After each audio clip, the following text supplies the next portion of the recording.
esok, namun langkahku tegak. Bukan surya ku harapkan, karena surya kan lenyap. Oh tiada ku gelisah akan masa menjelang. Ku berjalan serta Yesus, maka hatiku tenang.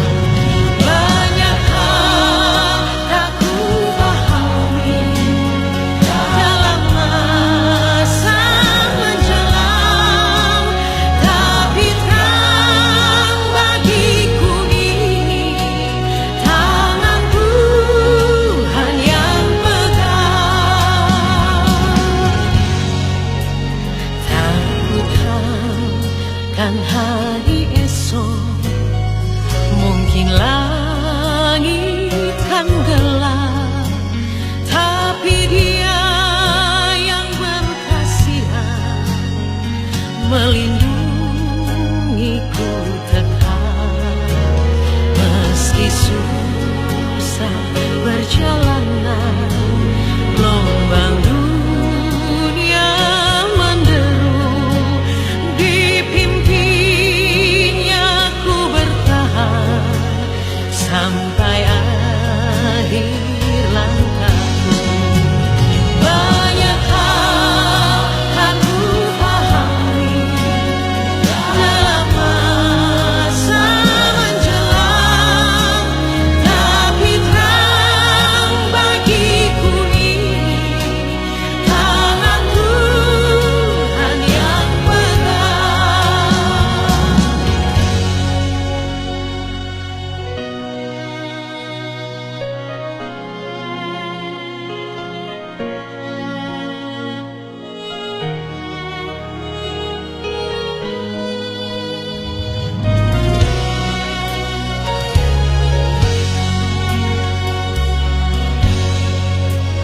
Takutkan hari esok, mungkin langit kan gelap, tapi Dia yang berkasihan melindungiku tetap.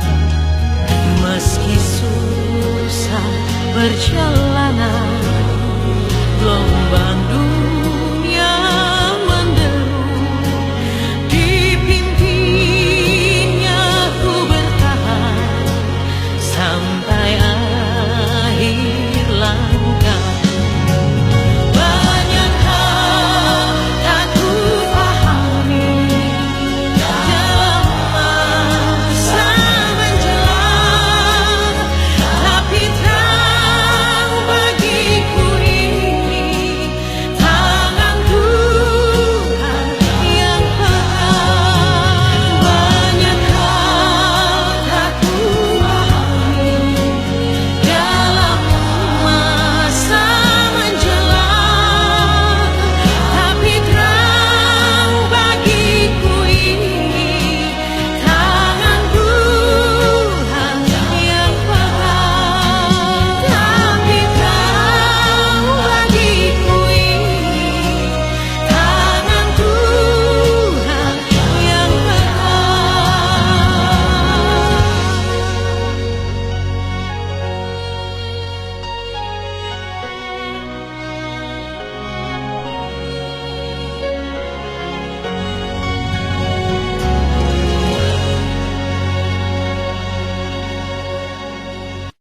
Tuhan, terima kasih untuk hikmat yang Kau berikan dalam pelayanan kami ya Bapak.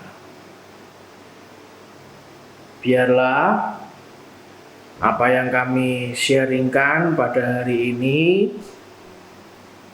bisa menjawab kebutuhan dari banyak orang ya Tuhan.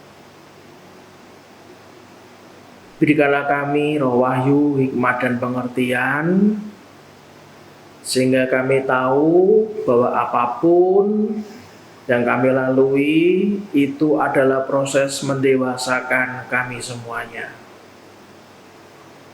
Berikanlah kami kerendahan hati, berikanlah kami kemampuan untuk bangkit lagi, mencoba lagi, belajar lagi, sehingga kami bisa keluar menjadi pemenang yang berkenan di hadapan Allah. Terima kasih ya Tuhan, hanya di dalam nama Tuhan Yesus Kristus kita semua berkata amin, amin. Shalom Bapak Ibu semuanya. Sebuah data yang mengagetkan buat saya bahwa di masa pandemi ini ternyata angka perceraian di beberapa negara meningkat. Kenapa bisa begitu? Setelah saya pertimbangkan, bisa jadi beberapa faktor. Yang pertama, karena mungkin salah satu pasangannya ada yang di PHK misalnya, sehingga kehilangan sumber pendapatan. Sehingga menjadi permasalahan pemicu buat perceraian karena tidak adanya pendapatan. Bisa jadi juga mungkin karena biasanya kumpul dengan teman kantor, akhirnya dikarantina di rumah di masa pandemi, akhirnya terlihatlah hal-hal yang tidak berkenan bagi pasangannya, sehingga memicu keributan. Bapak Ibu semua yang saya kasihi, setiap dari kita itu pasti akan punya dua pilihan. Baik kita mengalami permasalahan kecil ataupun kita mengalami permasalahan yang besar, sebenarnya kita itu mempunyai dua pilihan. Yang pertama adalah apakah kita memutuskan untuk harus bertarung menghadapi kehidupan ini supaya kenangan-kenangan bersama dengan orang-orang yang kita cintai itu tetap bisa hidup dalam kehidupan kita selamanya, atau yang kedua kita memilih untuk berpikir sebaliknya, lebih baik lari dari kenyataan, kita mencari solusi-solusi sendiri. Nah, minggu lalu kita sudah sharing mengenai Bapa sepanjang kehidupan di 2 poin yang pertama. Dan hari ini kita masuk dalam poin yang ketiga, yaitu Bapa sepanjang kehidupan. Poin yang ketiga adalah bagaimana kita ini memberikan contoh teladan, yaitu mengambil keputusan menjadi pahlawan bagi keluarga kita. Namanya pahlawan Bapak Ibu semuanya itu berasal dari bahasa Sanskerta yang artinya pahlawan. Dalam arti itu kalau Anda lihat artinya adalah orang yang dari dirinya itu menghasilkan buah, menghasilkan pala, buah yang berkualitas bagi keluarga kita. Kalau disebut pahlawan keluarga. Kalau berkualitas buahnya bagi bangsa dan negara, pahlawan negara. Jadi setiap kali ada masalah Bapak Ibu, di saat pandemi corona ini, saat Anda melihat sesuatu yang mengusik ketentraman Anda, mungkin Anda punya pasangan hidup yang sedang di PHK, mungkin Anda melihat anak-anak yang kumpul terus sehingga Anda capek untuk melayani mereka. Pastikan jangan keluar dan memutuskan untuk bercerai, apalagi meninggalkan keluarga Anda. Semua itu butuh pengorbanan Bapak Ibu. Lah orang yang mau berkorban dalam kehidupan dalam bentuk apapun, termasuk hal yang negatif, yang gak enak, Anda mau berjuang untuk bangkit lagi, disitulah Anda menjadi pahlawan buat keluarga Anda. Yang setuju sama saya katakan amin. Nah, banyak survei itu menyimpulkan bahwa figur kepahlawanan ini dalam keluarga itu bukan sang ayah, malahan bukan sang ibu yang jadi pahlawan dalam anak-anaknya, itu malah orang lain, malah pihak lain. Pernah nggak dengar gini? Nah, keluarga idaman seperti apa sih yang kamu inginkan? Itu loh, Mak, aku tuh kepengen kayak keluarganya temanku itu. Sudah kaya, mamanya baik, papanya suka ngasih-ngasih. Nggak kayak keluarga kita, sering gegeran terus, Mak. Nah, coba Anda perhatikan. Coba Anda diam-diam tanya sama anak Anda. Nah, siapa pahlawan yang menurutmu ideal dalam hidupmu? Anda dan saya harus belajar merendahkan hati untuk bertanya, dan belajar merendahkan hati untuk introspeksi ke kita. Kenapa anak kita mengidolakan pahlawannya bukan dari internal keluarga kita? Nah, Bapak Ibu, disitulah kita ini berproses. Tidak ada manusia yang sempurna, tapi adanya manusia yang mau berproses. Nah, Bapak Ibu semuanya, orang yang mau berjuang mati-matian untuk memenangkan kehidupan keluarganya supaya punya kualitas yang lebih baik, yang dengan gagah berani berjuang untuk membuat menegakkan keluarganya tetap kokoh, disitulah dia menjadi pahlawan dalam kehidupan dia, dan pahlawan juga dalam kehidupan anak cucunya. Bapak sepanjang kehidupan berikutnya adalah saat kita memutuskan bahwa kita mau berjuang, langkah berikutnya adalah yang keempat adalah kita menjadi pelatih, menjadi coach, menjadi pelatih buat anak-anak kita.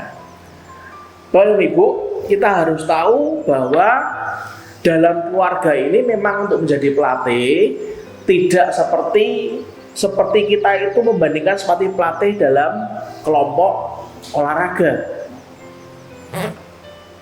Seperti kelompok pertandingan yang mau bertanding terus kita jadi pelatihnya. Mungkin nggak seperti itu. Namun kita itu dituntut untuk menjadi pelatih yang mau mendidik, yang mau mensupport, yang mau mengingatkan strategi-strategi buat anak-anak kita ini menjadi bekal buat dia bertanding dalam kehidupan yang sebenarnya. Mari kita buka di Amsal pasal yang keempat ayat yang ketiga. Supaya lebih jelas, mari kita lihat di Amsal pasal yang keempat ayat yang ketiga. Karena ketika aku masih tinggal di rumah ayahku sebagai anak, lemah, dan sebagai anak tunggal bagi ibuku, aku diajari ayahku. Katanya kepadaku, biarlah hatimu memegang perkataanku, berpeganglah pada petunjuk-petunjukku, maka engkau akan hidup. Seorang bapak adalah pelatih, pendidik, pengajar yang bukan hanya memberikan ajaran atau petunjuk, tetapi juga memberikan contoh hidup dalam kehidupan anak-anaknya. Nah, bagaimana Pak caranya? Definisi coaching itu bagaimana? Definisi melatih itu bagaimana? Definisi melatih kalau Anda baca, kalau Anda pelajari, coaching itu adalah proses untuk menggali kemampuan dari anak-anak kita. Sehingga kita itu saat menggali, saat kita bertanya, kita itu menemukan solusi untuk mencapai tujuan anak kita. Poin yang perlu kita tekankan adalah kita harus jangan sungkan atau malu untuk bertanya. Gali anak kita senangnya apa, dan jangan ada unsur memaksa. Kita hanya mengarahkan. seperti pelatih yang mengarahkan sebuah pertandingan. Timnya diarahkan supaya bisa mencapai kemenangan yang luar biasa. Sama dengan seorang bapak sepanjang kehidupan adalah bapak yang mau menggali dan mau mengarahkan anaknya sesuai dengan potensi yang sudah Tuhan berikan buat anak saudara dan saya. Nah, setelah melatih, yang kelima sebagai bapak sepanjang kehidupan adalah seorang bapak harus bisa menjadi mentor, menjadi pembina. Nah, ayatnya di mana ayatnya? Kita buka di Amsal pasal yang ketiga, ayat yang ke-11. Amsal pasal ketiga, ayat 11. Hai anakku, janganlah engkau menolak didikan Tuhan, dan janganlah engkau bosan akan peringatannya. Ayat ke-12, karena Tuhan memberi ajaran kepada yang dikasihinya, seperti seorang ayah kepada anak yang disayangi. Dari sini kita tahu bahwa seorang bapak itu akan menjadi mentor, akan didikan Tuhan buat anak-anaknya. Dan bapak itu sendiri harus turut mengajarkan, menjadikan contoh dalam kehidupannya. Nah, mentoring atau pembinaan itu adalah proses berbagi pengalaman, Bapak Ibu. Itulah kenapa pemimpin itu lead by example. Memimpin dengan memberikan contoh bahwa dirinya sendiri melakukannya. Nah, mentoring itu berbagi pengalaman. Karena papa sudah melakukan, maka papa punya pengalaman dan pengetahuannya. Nah, inilah yang kita ajarkan kepada anak kita. Nah, yang perlu Anda dan saya ketahui adalah setiap jalan yang ingin ditempuh oleh anak kita itu belum tentu kita expert di sana. Betul kan? Contoh, saya dulu ngambil program IPA, ilmu pengetahuan alam, jurusan fisika A1. Kalau sekarang hari-hari ini namanya jurusan sains. Namun karena masalah ekonomi, yang tadinya saya punya keinginan untuk menjadi seorang dokter, nggak punya uang, nggak punya biaya, sehingga saya diarahkan untuk masuk jurusan ekonomi karena tidak ada biaya. Bahkan saya masih ingat sampai hari ini waktu itu keluarga kami ngomong, sudahlah Gustaf, lebih baik kamu cepat ngambil ekonomi, lulus jadi sales, nggak ada duit.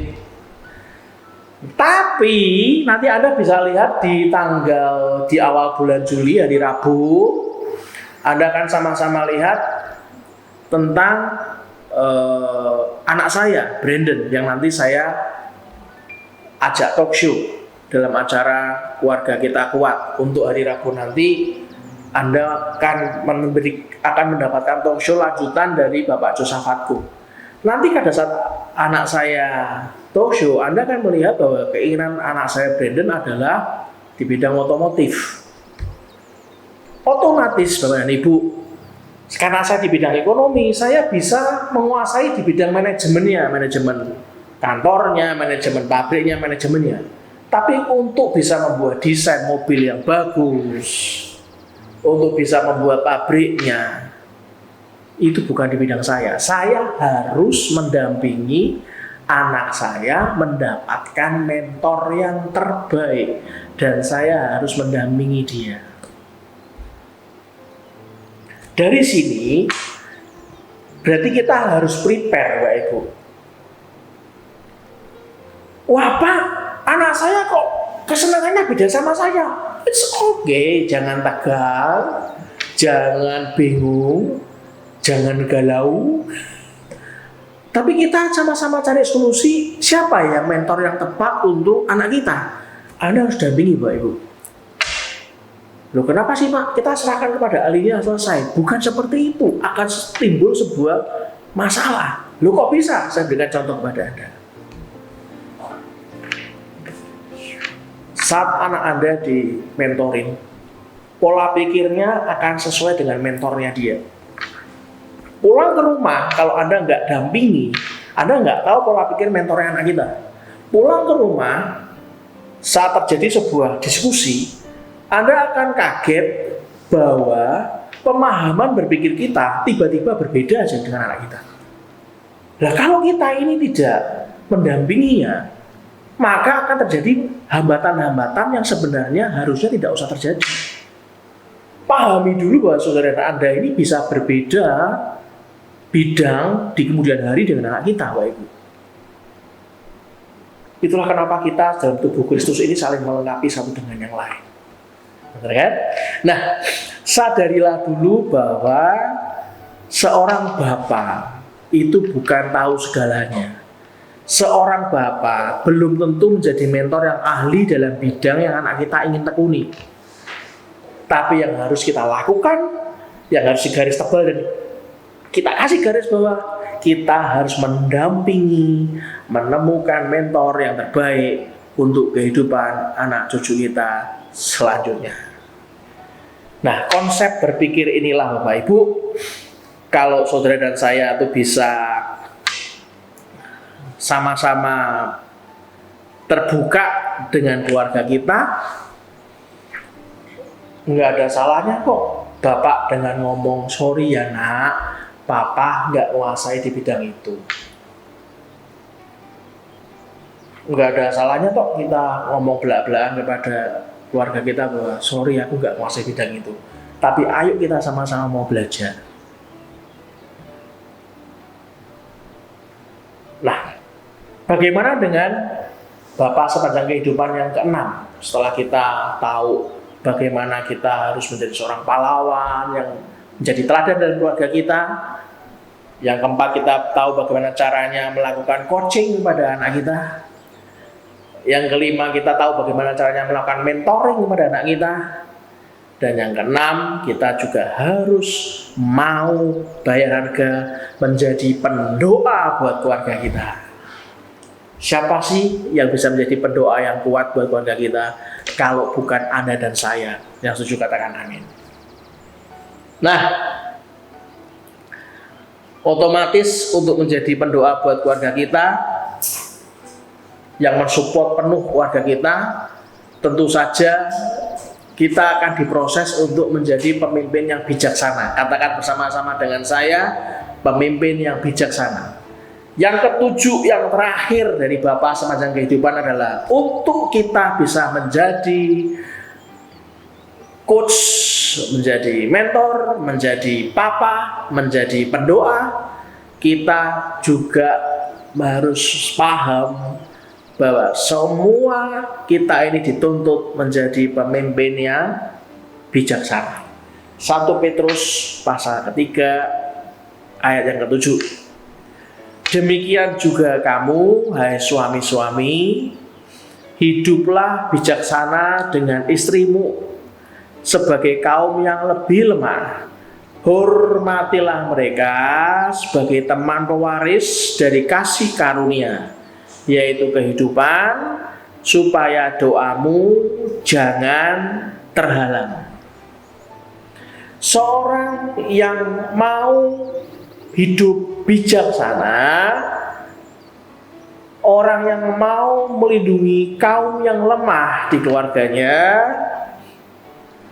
dialah menjadi penentu juga atas doa-doanya supaya tidak terhalang. Lalu apa Pak caranya supaya kita menjadi bapak sepanjang kehidupan ini bisa menerapkan 7 karakter ini Pak sebagai bapak sepanjang kehidupan? Kita buka lebih dalam di 2 Timotius 2 pasal 2 ayat yang pertama sampai yang ke-7. 2 Timotius pasal 2 ayat yang pertama sampai yang ke-7. Demikian firman Tuhan, sebab itu hai anakku, jadilah kuat oleh kasih karunia dalam Kristus Yesus. Apa yang telah engkau dengar daripadaku di depan banyak saksi, percayakanlah itu kepada orang-orang yang dapat dipercayai, yang juga cakap mengajar orang lain. Sampai di sini Anda paham bahwa inilah proses mentoring. Kita percayakan pada orang-orang yang bisa dipercayai, yang cakap mengajarkan orang lain, mengajarkan anak kita. Dan kata-kata yang mana Pak? Kita mendampingi anak kita dalam proses mentoring dengan orang lain. Nah, kita lanjutkan. Ikutlah menderita, betul kan? Kok menderita Pak? Jelas, karena belum tentu bidang anak kita sama dengan bidang kita. Maka kita mau menderita, belajar lagi dari awal, kan? Kita lanjutkan ya. Ikutlah menderita sebagai seorang prajurit yang baik dari Kristus Yesus. Seorang prajurit yang sedang berjuang, tidak memusingkan dirinya dengan soal-soal penghidupannya, supaya dengan demikian ia berkenan kepada komandannya. Seorang olahragawan hanya dapat memperoleh mahkota sebagai juara apabila ia bertanding menurut peraturan-peraturan olahraga. Seorang petani yang bekerja keras haruslah yang pertama menikmati hasil usahanya. Perhatikanlah apa yang kukatakan. Tuhan akan memberi kepadamu pengertian dalam segala sesuatu. Saat saya ini merenung, kalau kita ini dituntut sebagai bapa sepanjang kehidupan, di mana kita harus kuat dalam menangani semua badai yang ada, otomatis fondasi yang kita buat harus fondasi yang kuat tentunya. Lah fondasi yang kuat ini bisa terjadi kalau Tuhan ada bersama dengan kita. Kadang-kadang kita sebagai manusia lemah, bro. Kadang-kadang kita sebagai manusia ingin lari dari kenyataan. Tapi ayat ini mengajarkan ada 3 hal yang saya tangkap dari tema pada pagi ini.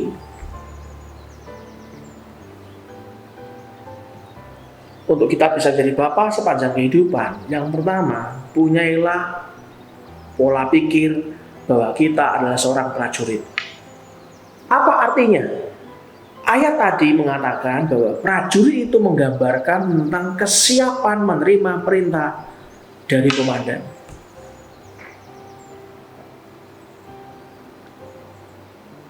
Siapa komandan kita? Bapa di surga. Bapak Ibu, kita sebagai keluarga, kita dampingi anak kita sampai dia berhasil membina rumah tangga sendiri. Oke. Untuk anak kita bisa punya fondasi yang kuat, yang kokoh, membangun fondasinya itu adalah amanah dari Tuhan, karena kita sebagai bapaknya. Otomatis karena kita ini punya komandan, yaitu Tuhan, kita sebagai prajurit harus siap menerima perintah dari komandan kita. Apapun harganya, kita bayar. Hikmat yang kedua, selain kita punya kesiapan sebagai prajurit, yang kedua, bersiap-siaplah seperti olahragawan. Ayat tadi berkata, olahragawan itu menekankan tentang pelayanan yang sesuai. Pelayanan yang sesuai dengan aturan dan regulasi yang ada. Artinya apa? Ajarkan anak-anak kita sesuai dengan aturan firman Tuhan. Yang tidak boleh ada bibit-bibit kecurangan, bibit-bibit ketidakbenaran sejawat. Bapak Ibu, bukankah anak kita itu tadinya seperti kertas putih yang tidak bergambar? Apa yang Anda gambarkan bersama dengan saya, itu yang mendasari anak kita ke depannya.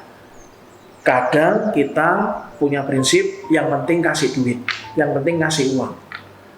Kadang-kadang kita menganggap bahwa yang penting itu uang, uang, dan uang.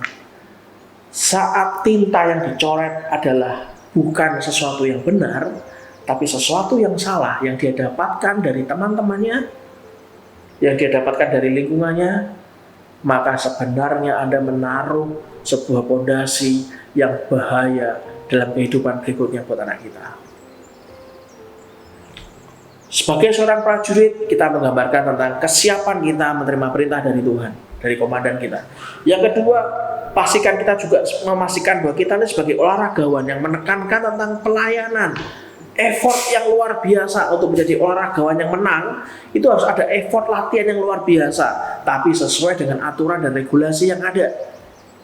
Itulah kenapa di awal saya pernah bilang bahwa fondasi keluarga yang kuat adalah salah satunya menjadi benteng dari beberapa hal. Masih ingat? Benteng dari narkoba, benteng dari seks bebas, benteng dari korupsi. Masih ingat Bapak Ibu? Ada regulasi, ada tatanan yang tidak boleh sembarangan dalam menjalani kehidupan ini.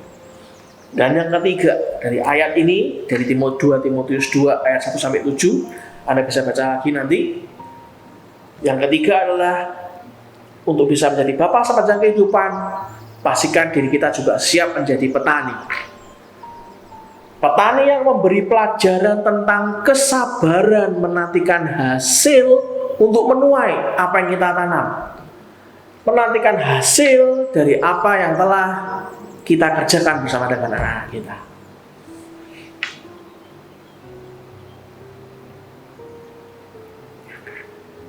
Hasil yang Anda tabur bersama keluarga,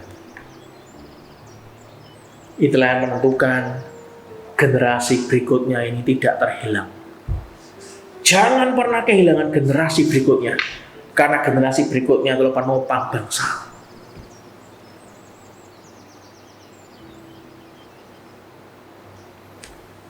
Please feel free, silakan Anda kalau mau konsultasi atau apapun, Anda tetap bisa ke GBI Lantera. Anda mau merencanakan menikah, Anda ingin konseling pernikahan, silahkan kita baca jadwalnya. Anda ingin mengenal Tuhan Yesus Kristus lebih dekat, silahkan Anda bisa hubungi di nomor hotline yang sudah kami sediakan. Tapi ingat itu semuanya, lebih baik Anda bertanya dan Anda punya fondasi yang kuat, Anda mendapatkan jawaban yang benar untuk meletakkan fondasi yang kuat. Karena ini yang menentukan generasi kita selanjutnya. Kasih persaudaraan yang erat dalam keluarga kita memungkinkan setiap anggota keluarga, termasuk ayah, ibu, anak, mertua, cucu, untuk saling menjaga, menguatkan, dan berkumpul dalam persekutuan yang erat. Saksikan hari Rabu nanti lanjutan talk show dengan pengusaha yang dipakai Tuhan luar biasa, berproses dalam kehidupannya. Sesi yang kedua dengan Bapak Josafat Go. Dan jangan pernah tinggalkan persekutuan dengan keluarga Anda. Mari kita berdoa. Tuhan, terima kasih untuk Rema pada hari ini. Kami percaya setiap permasalahan yang ada dalam kehidupan kami tidak mau lari Tuhan dari permasalahan kami. Kami mau sungguh-sungguh mengupayakan untuk keutuhan keluarga kami ya Bapa. Berikanlah kami hikmat, wahyu, dan pengertian, sehingga kami bisa menemukan mentor yang terbaik dalam kehidupan kami, yang memberikan tuntunan langkah dalam kehidupan kami Tuhan. Biar Roh Kudus-Mu juga menuntun kami langkah demi langkah, sehingga kami menjadi dewasa di dalam Tuhan. Bukan lagi anak-anak yang punya karakter yang masih anak-anak, yang gampang tersinggung, gampang marah, gampang mutung, Biarlah kami ini mau bertumbuh Tuhan, menjadi dewasa. Biarlah kami juga bisa mengajarkan kepada anak-anak kami, cucu-cucu kami, generasi kami selanjutnya dengan fondasi yang kuat di dalam Tuhan. Terima kasih Bapa, hanya di dalam nama Tuhan Yesus Kristus kita yang percaya dan mengimani, kita katakan amin.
Mari kita mengangkat kedua tangan kita.